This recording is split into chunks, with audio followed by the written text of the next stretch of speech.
tawarkan supaya kalau turun berbincang mereka tidak akan diapa-apakan. Lalu 3 orang daripada kalangan sahabat ini, ya, bernama Abdullah bin Tariq, Khubayb bin Adi dan juga Zaid bin Dasinah, ya, turun. Dan sebaik saya turun, maka Khubayb bin Adi diikat. Yang 7 orang sahabat kan dikepung dan dibunuh, tinggallah 3 orang ini. Maka Abu Sufyan yang menjadi perantara menawarkan, sekiranya kalau kamu bersetuju tempat kamu digantikan dengan Muhammad, ya, kami akan melepaskan kamu, kamu boleh balik bersenang-lenang dengan anak isteri kamu. Lalu jawab 3 orang sahabat ni, kata, kami tidak sanggup walaupun sebatang duri menusuk masuk ke tubuh Nabi kita Muhammad sallallahu alaihi wasallam, kami tidak sanggup. Ya, jadi akhirnya yang bersuara lantang itu Khubayb bin Adi disalib dan dipotong, dibunuh secara perlahan-lahan. Manakala 2 sahabat lagi, ya, 2 orang sahabat ini dijual kepada Bani Haris, kerana kebanyakan 10 sahabat ini mereka terbabit dalam peperangan Badar dan Uhud, ya. Maka bagi mereka menjual kepada Bani Haris, kerana 2 orang sahabat, ya, Khubayb, Zaid bin Dasinah dan juga Abdullah bin Tariq terbabit membunuh dalam peperangan Badar tersebut, ya. Mereka berperang melawan kafir dan matilah daripada ketua Bani Haris ini. Bila sampai ke Bani Haris, mereka pun sama, mereka menyeksa secara perlahan-lahan orang Islam ini. Jadi menyebabkan 10 orang sahabat ini syahid. Ya, di dalam peristiwa desa Ar-Raji ini menimbulkan menyebabkan Nabi SAW duka cita. Ya, tak sampai beberapa hari, selang beberapa hari sahaja, ya, dalam bulan yang sama, bulan Safar tahun ke-4 Hijrah pula, maka datanglah seorang daripada Najat, ya, sekarang ni di Riyadh tempat.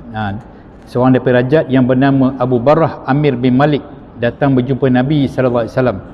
Abu Barrah ni merupakan ketua kaum di Najat tersebut. Jadi bila datang, Nabi SAW menawarkannya Islam. Jadi dia menolak untuk Islam sekarang, ya, niat dia nak Islam di tempat bersama dengan kaum-kaumnya. Lalu dia minta Nabi, mohon Nabi supaya hantarkan wakil delegasi di kalangan sahabat-sahabat yang faham tentang Islam untuk diajarkan di tempatnya di Najat tersebut. Nabi pada mulanya Nabi ragu-ragu dan Nabi mengutarakan kebimbangan Nabi SAW, takut kaum di Najat ini akan mengkhianati umat Islam ini, ya, sahabat-sahabat ini. Maka Abu Barrah Amir bin Malik ini memberi jaminan bahawa dia merupakan ketua suku kaum di sana dan sudah pasti dia bertanggungjawab atas keselamatan wakil-wakil yang dihantar Nabi. Tapi dalam keraguan tersebut, apabila diberi jaminan, Nabi pun menghantarlah. Ya, sahabat-sahabat yang Nabi hantar ni semuanya dari sahabat-sahabat Ansar. Mereka siangnya mereka bekerja sebagai ada yang bekerja sebagai pemotong kayu, pencari kayu api.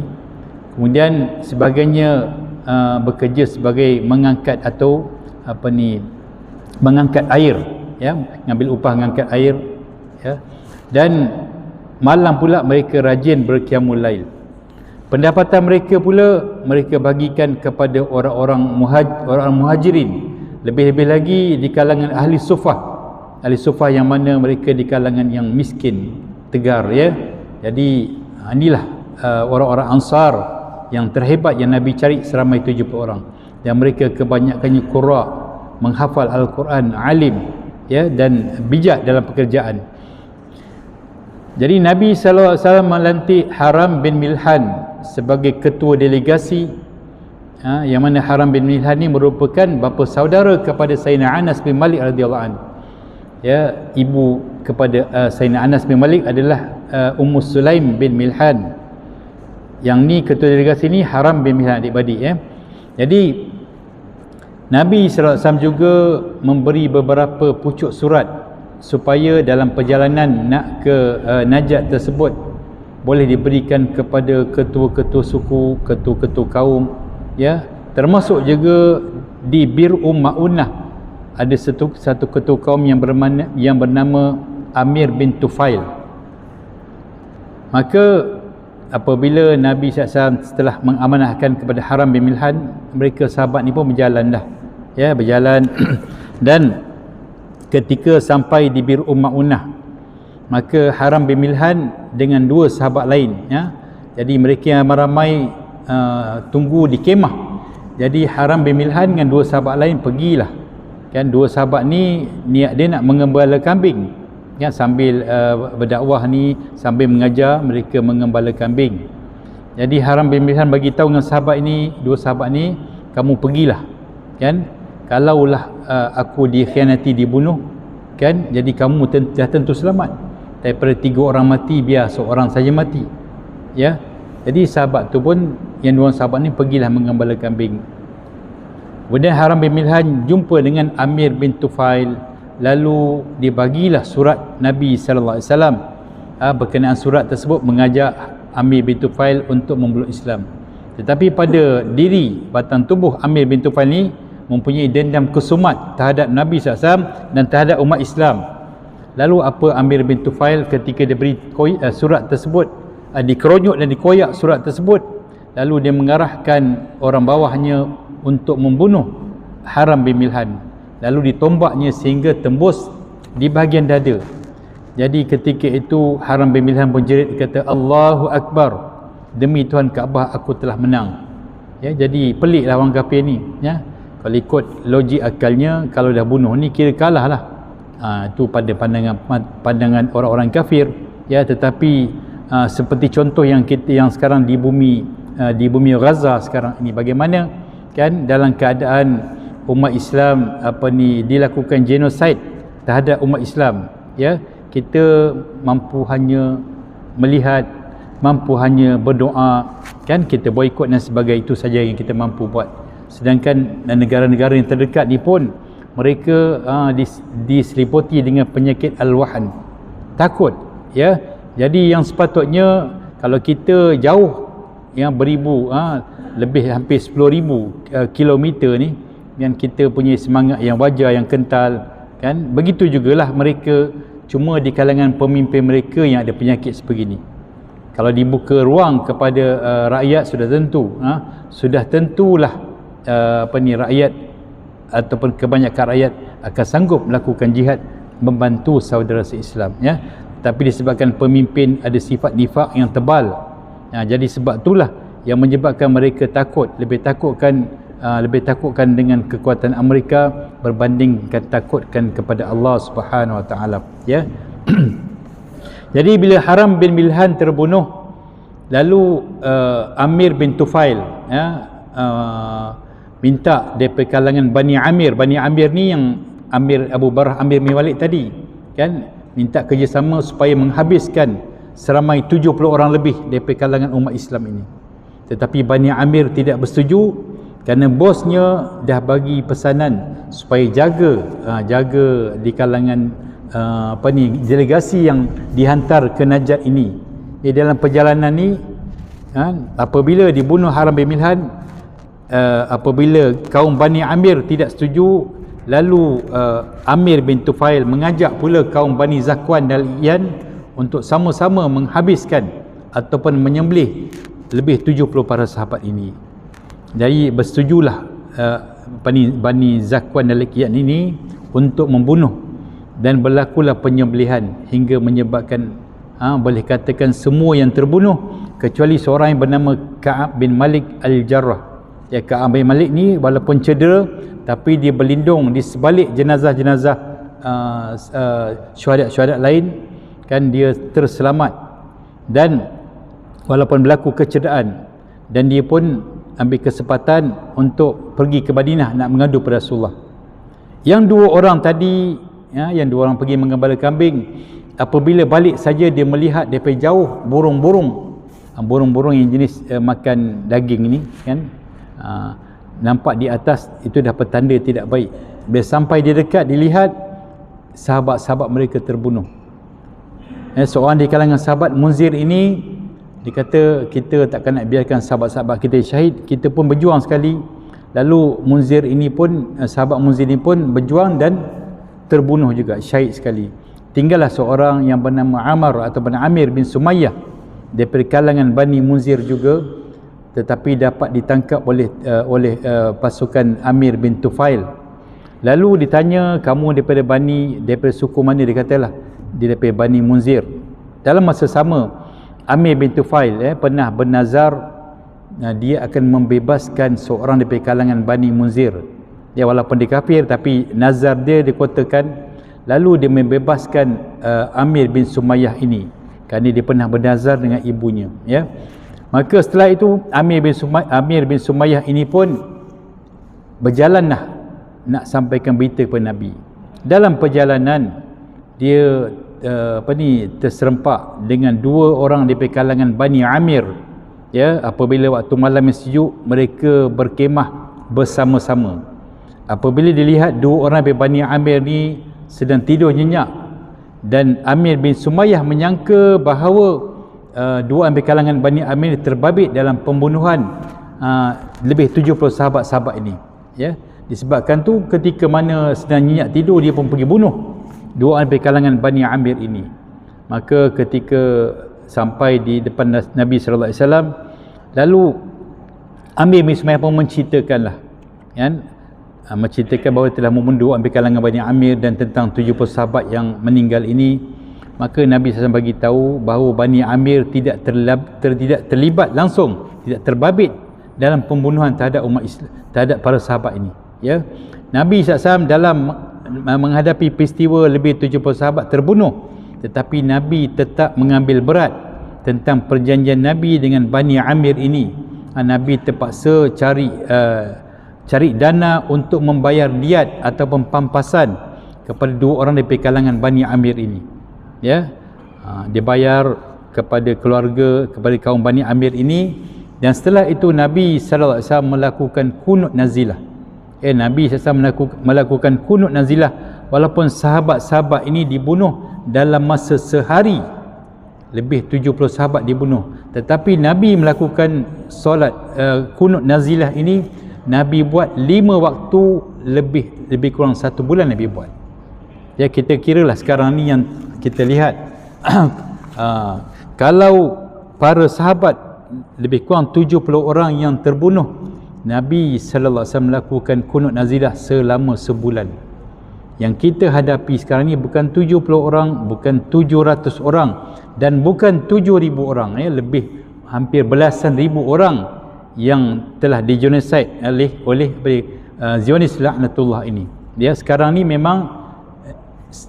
pun memang target dia untuk menghabiskan.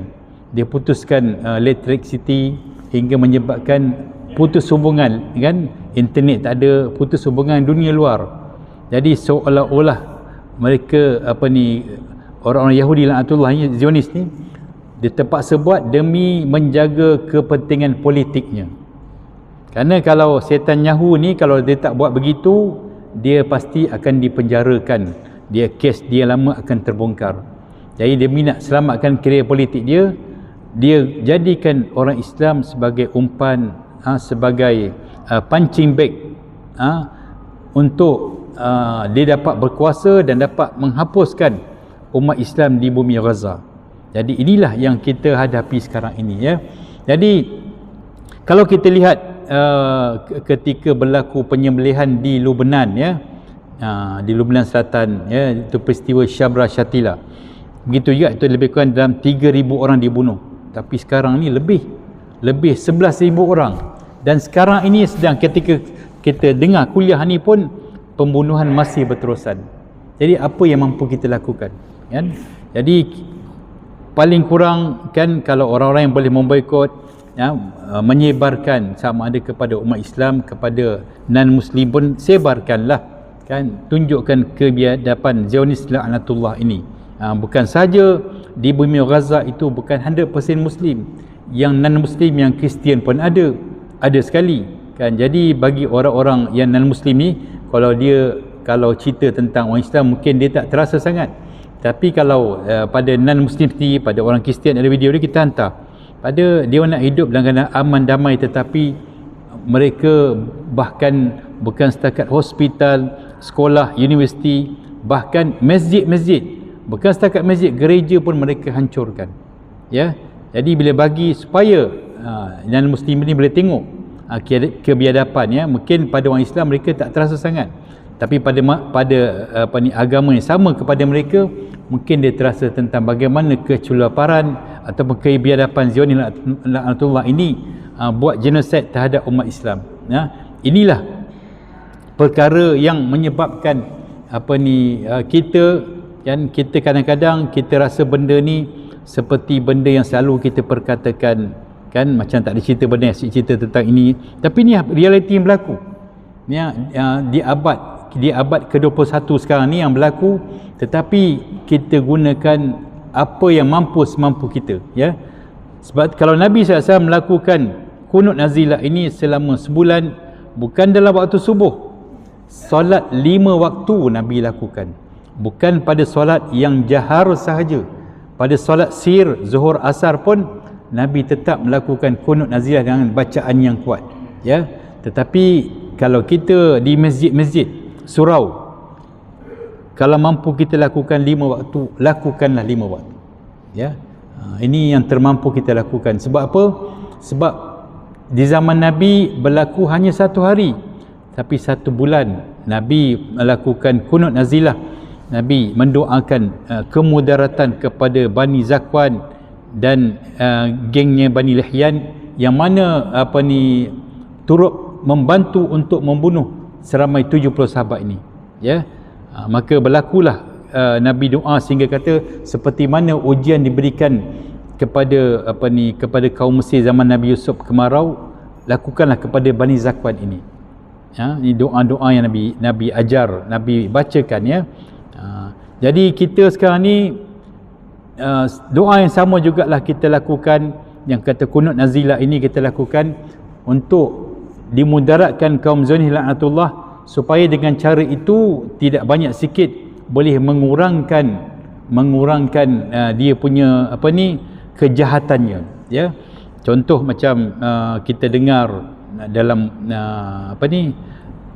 bulan hujung bulan lepas, ya, hujung bulan lepas, ada seorang yang pemuda yang jual barang. Setiap kali jual dia bagi tahu, kalau tuan, tolong tuan aminkan apa saya baca. Dia pun doakanlah supaya negara Zionis ni dilanda banjir, banjir hingga menyebabkan mereka menjadi kerugian besar, kan. Tapi kita doa tersebut diaminkan, kan. Kita tengok rupa-rupanya berlaku betul banjir tersebut, ya. Bila berlaku musibah tempat dia, dia punya kuranglah penyiksaan yang dilakukan kerana sibuk menghadapi banjir. Jadi inilah yang kita patut lakukan. Maknanya kita bukan lakukan hanya untuk 1 waktu, semampu kita lakukan 5 waktu dalam solat-solat fardu kita. Walaupun dalam waktu zuhur asar itu solat dalam keadaan sir, tetapi bacaan kunut nazilah tu kita kena baca dalam keadaan kuat, nyaring, ya, supaya boleh diaminkan oleh para makmum. Sebab kita tak tahu di kalangan para jemaah siapakah doanya yang lebih makbul, ya. Kalau kita nak baca sendiri-sendiri kunut nazilah, kan, jadi kita yang mengaminkan, kita baca, kan, kita yang baca. Kalau kita nak baca sendiri, lebih baik kita baca masa sujud kita yang terakhir, atau setiap kali sujud kita baca kalau kita sembahyang sendiri-sendiri, kan. Tapi sebab itulah Nabi suruh kita lakukan, ya, yang Nabi lakukan pada solat dan ketika selepas i'tidal Nabi baca dan diaminkan oleh para sahabat. Kalau semua umat Islam melakukan gini, kan, tak banyak sikit dapat mengurangkan kejahatan Zionis laknatullah ini. Apatah lagi, ya, kalau semua orang Islam melakukan perkara sebegini, kan, setiap masjid-masjid di seluruh negara 5 waktu lakukan, sudah tentu, ya, Allah memandang doa daripada kaum muslimin ini. Jadi kalau umat-umat terdahulu, contoh kaum Ad, Samud, kan, Allah turunkan 7 layalin wa 8 ayyam, selama 8 hari 7 malam Allah turunkan angin, dan hingga menyebabkan kaum ini terhapus. Begitu juga kaum Samud, dilontarkan batu-batu kepada mereka. Kan Allah boleh saja nak buat, tetapi mereka kaum-kaum terdahulu yang mana Allah telah musnahkan, kaum Fir'aun, kaum Ad, kaum Samud. Tapi yang ada ni kaum Zionis laknatullah ini, yang ada sekarang ni, tugas kita lah untuk kita, kalau mereka di bumi Gaza mereka berjuang sambil mendapat syahid, ya, tetapi kita di sini paling kurang inilah jihad kita. Inilah jihad kita, kerana kita merasai merasai kepahitan apa yang mereka rasa. Paling kurang ni doa kita, ya. Sebab apa? Kalau kita tidak bercita-cita kan untuk membantu, paling kurang adalah cita-cita, keinginan kita, tak mampu setakat mana kita mampu buat supaya kita tidak terlepas daripada amaran Nabi sallallahu alaihi wasallam. Ya, barang siapa yang tidak ada cita-cita dalam diri dia, kan, walaupun sekelumit, kan, untuk berjihad fi sabilillah, membantu saudara sama muslim kita, kan, maka kita takut kita mati dalam cabang-cabang nifak. Ya, jadi paling kurang dengan doa kita ni kita dapat membantu saudara se-Islam kita yang berada di Palestin. Ya, Nabi SAW ketika mana Nabi SAW dapat perintah dari Allah untuk menyampaikan dakwah secara terang-terangan, ya. Nabi naik di atas bukit Safa, Nabi bagi tahu kepada masyarakat Arab, wahai masyarakat Arab, kalau aku katakan kepada kamu di sebalik bukit ini ada musuh yang datang menyerang kepada kita, adakah kamu percaya? Hampir semua yang mengatakan, ya, kami percaya bahawa kamu tidak pernah berdusta. Lalu Nabi SAW bagi tahu, ketahuilah bahawa aku ni Rasulullah, aku diutuskan untuk menyampaikan dakwah kepadamu, dakwah tentang Islam, dan tinggalkanlah sembahan datuk nenek moyang kamu dan sembahlah Allah yang satu. Nabi SAW tak sempat habis percakapan Nabi, dihalang oleh Abu Lahab. Kata, tabballaka ya Muhammad, ya, celakalah kau Muhammad, adakah kerana ini engkau mengumpulkan kami semua? Rentetan beritu bukan setakat Abu Lahab, anaknya pun, anak Abu Lahab ni merupakan menantu Nabi. Utbah bin Abu Lahab merupakan menantu Nabi. Bila Abu Lahab mula memusuhi, maka anak dia pun menceraikan anak Nabi sallallahu alaihi wasallam. Ya, dalam peristiwa tentang surah An-Najm, kan, apabila salah satu ayat yang Nabi baca, kan, Nabi dakwahkan kepada para sahabat. Kemudian Utbah ini, kan, dia kufur terhadap ayat tersebut, kata aku tidak percaya dengan ayat kamu. Bukan setakat dia mencelah dan mengutuk Nabi SAW, bahkan dia meludah ke atas muka Nabi SAW. Ya, bayangkan seorang menantu ludah atas muka Nabi. Dan Nabi baca, lahum sallatu alaihim kalban min kilabik, ya Allah, jadikanlah anjing-anjingmu, ya Allah, hantarkanlah anjing-anjingmu untuk mengajar dia. Ya, maka ketika Utbah ini nak pergi berjumpa Nabi, minta bagi tahu bapa dia, aku akan berhadapan dengan Muhammad sekarang. Jadi bila balik, Abu Lahab tanya kepada Utbah, apa yang Muhammad jawab? Dia pun menceritakan, Nabi mendoakan supaya dihantar anjing-anjingnya supaya menghabis, kan, supaya bunuh Utbah ini, kerana sifat dia yang biadab dan derhaka kepada Nabi SAW, dan juga sifat dia yang begitu biadab sekali, ya. Maka kata Abu Lahab, aku tidak aman daripada apa yang Muhammad kata, kan. Dan ketika itu mereka dalam perjalanan ke bumi Syam. Maka Abu Lahab memerintahkan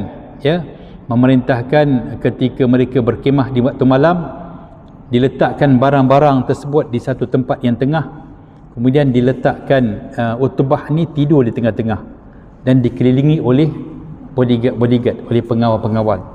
Dalam keadaan macam tu pun pada malam hari yang Allah hantar anjing ni merupakan singa, datang seekor singa yang besar masuk dalam kemah. Muka sorang-sorang di kalangan bodyguard yang menjaga Utbah ini ditengok, tetapi singa ini tidak mengapa-apakan. Apabila sampai kepada muka Utbah ini, ya, maka dilihat tenung, dia terus terkam hingga menyebabkan bercerainya kepala daripada badan Utbah ini. Maka selepas tu apa kata Abu Lahab, daripada mula Muhammad cakap tu aku ada rasa tidak tenang, kan apa yang Muhammad kata pasti akan berlaku. Lihat ya, orang kafir ya, walaupun itu merupakan paman Nabi sallallahu alaihi wasallam, tetapi mereka tetap percaya. Samalah situasi sekarang, bukan orang-orang Zionis, orang Yahudi tak percaya, mereka percaya, terbukti depan mata mereka. Jadi kalau orang-orang Malaysia, orang Indonesia yang jadi petugas ataupun yang berkahwin dengan rakyat di Gaza sana, sebelum ni mereka mendengar tentang apa ni, ciri-ciri seorang yang mati syahid, ya, seorang yang mati syahid. Ada di kalangan mati syahid ni umur seawal 16 tahun, ya, selama ni didengar bahawa orang mati syahid ni wangi, jasadnya wangi, ya. Jadi dilihat seorang hamba Allah ini apabila mati, dia pegang rambut dia seperti bau misk, bau daripada syurga, kasturi yang terlalu indah, yang tak dapat baunya di dunia ini, kan. Lihat, dan bagaimana pula situasi orang-orang Zionis yang mati, walaupun diletak dalam fridge, kan, yang beku sekalipun, tetapi sehingga petugas yang menjaga tu pun tak tahan dengan bau tersebut. Letak dalam fridge kita, kalau rumah-rumah mayat tu letak elok, tak ada bau, tapi bangkai Zionis ni lagi dahsyat pada tu. Itu pun dah nampak. Sehingga hikmahnya apa? Terlihat, lihat kalau sebelum berlaku peperangan yang terbaru ini, sebelum 7 Oktober ini, ya, masyarakat dunia ni 40% saja yang support Palestin, ya. Sekarang ni tengok dah tambah sampai 80% yang menyokong perjuangan rakyat Palestin, ya. Dan begitu 20% yang tetap degil dan tetap bersama dengan golongan Zionis laknatullah ni.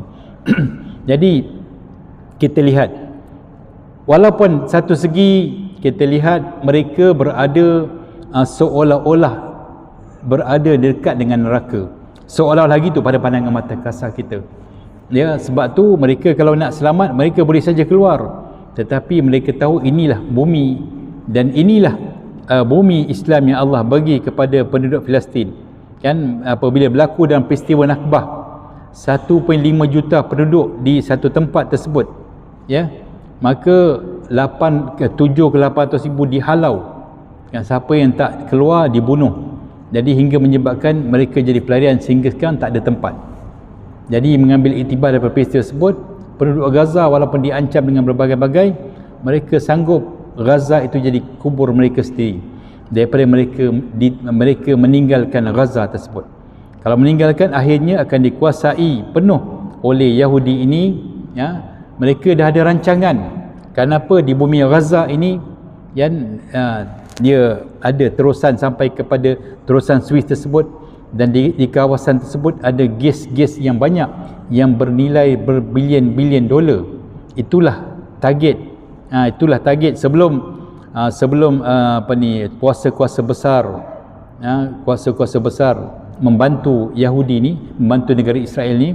Jadi dia dah tahu perkara ni, sebab tu mereka bermati-matian menyuruh supaya orang-orang Gaza ni dihalau, dengan tujuan mereka mengangkat dan mereka boleh dapat meraih ataupun boleh dapat mencuri, merampas harta umat Islam di bumi Gaza tersebut. Inilah cita-cita mereka untuk demi mengekalkan kekayaan, dengan cara buat genosid dan merampas harta bumi tersebut, ya. Jadi adakah kita yang sedang melihat benda perkara begini, kita nak membiarkan sahaja, ya. Dari satu segi lain, ya, kita lihat mereka penduduk Gaza ini, ya, walaupun dalam keadaan semuda seawal 15-16 tahun, ya, tetapi mereka nak masuk ke pintu syurga bila-bila masa, kan. Kalau kita di bumi kita, contoh di tempat kita Malaysia, nak sampai taraf atau darjat wali tu nak tunggu umur 60 tahun, nak tinggalkan benda-benda maksiat, fokus, kan. Ini saya bagi contoh lah. Tetapi berbeza kepada golongan pemuda-pemuda di Gaza, walaupun seawal 16 tahun, mereka betul-betul all out, ikhlas dalam mempertahankan negara mereka. Sebab tu kita lihat kan bukan senang dapat syahid ni. Dalam keadaan yang serba kekurangan, mereka sanggup walaupun tidak makan mempertahankan bumi dia orang kan, walaupun seorang 16 tahun dia dah dapat syahid tersebut kan. Jadi penyiksaan yang berlaku atas muka bumi dah selesai, tinggal tunggu syurga saja. Kita di satu sudut mungkin dunia kita okey, mewah, tetapi kita tak tahu bagaimana pengakhiran hayat kita, tak tahu ya, tak tahu. Jadi paling kurang kita jagalah amalan kita masing-masing kan.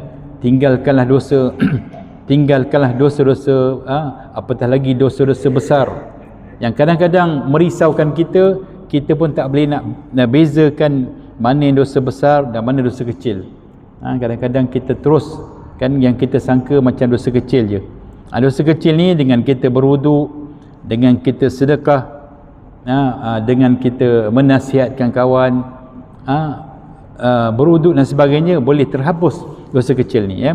Tetapi dosa besar ni melainkan kita bertaubat dengan sebenar-benar. Kalau membabitkan sesama manusia, dengan kita minta maaf kan, tebus kesilapan kita, kemudian baru kita bertaubat kepada Allah Subhanahu Wa Taala, barulah terampun dosa tersebut ya. Contohlah orang melakukan dosa zina sekalipun, kalau dia betul-betul bertaubat kepada Allah Subhanahu Wa Taala dan jauh daripada sudut hati dia tidak mau berulang kan, dan dia bertaubat, pasti Allah Taala akan ampunkan ya. Tapi tengok zina macam mana, zina muhsan ke ghairah muhsan ya. Kalau zina muhsan ni yang dah berkahwin zina tu, kalau ikut hukum Islam memang berat dosanya. Tetapi walaupun begitu, kalau kita betul-betul bertaubat kepada Allah, insya-Allah Allah pasti terima. Tapi yang kita risau, dosa kita lakukan ni, dosa apa? Dosa mulut kita. Kadang-kadang kita rasa mudah saja kita boleh mengumpat sana mengumpat sini, kita berceritakan keburukan sana keburukan sini tanpa kita rasa perkara itu dosa. Inilah yang saya maksudkan, dosa ini yang menyebabkan kadang-kadang disebabkan dosa inilah yang boleh menghapuskan, membatalkan banyak amalan-amalan kita ya. Kalau orang-orang zaman dulu 50-60 tahun dulu, kalau nak mengumpat tu, nak tunggu satu kampung tu makan masa lah. Sekarang ni kalau kita nak dedahkan, nak aibkan orang ini, hanya dalam beberapa detik, hanya dalam beberapa minit, beberapa jam boleh tahu. Bukan kata satu Malaysia, satu dunia tahu ya. Jadi kita berhati-hatilah. Setiap tangan kita yang menaib, setiap mata kita memerhati ini, setiap mulut kita berkata-kata, sentiasalah kita ingat apakah balasan berbaloikah dengan kita cakap memuaskan hati kita, tetapi imbalan yang kita dapat amat-amat tidak berbaloi, menyebabkan habis binasa amalan-amalan kita. Sebab tu selalulah kita bermuhasabah. Seperti mana kata Sayyidina Umar, i'malid dunya ka'annaka taghishu abada. Berusahalah untuk dunia kamu seolah-olah kamu akan hidup selama-lamanya. Wa'mal li akhirati ka'annaka tamutu ghada. Dan beribadahlah untuk akhirat kamu seolah-olah kamu akan mati hari esoknya. Ketika Nabi sallallahu alaihi wasallam ketika Nabi turun pada Mi'raj, Nabi melihat sekelompok sahabat berada di pinggiran Kaabah dan mereka berbual-bual sambil tertawa kan. Nabi tanya, apa yang kamu ketawakan? Lalu sahabat menceritakan kan, kata adalah di kalangan sahabat yang buat joke itu. Nabi bagi tahu, andai kamu melihat akan apa yang aku lihat, nescaya kamu akan banyak menangis daripada ketawa. Rentetan pada tu, sahabat-sahabat ni basuh batu masuk dalam mulut ya, masuk dalam mulut.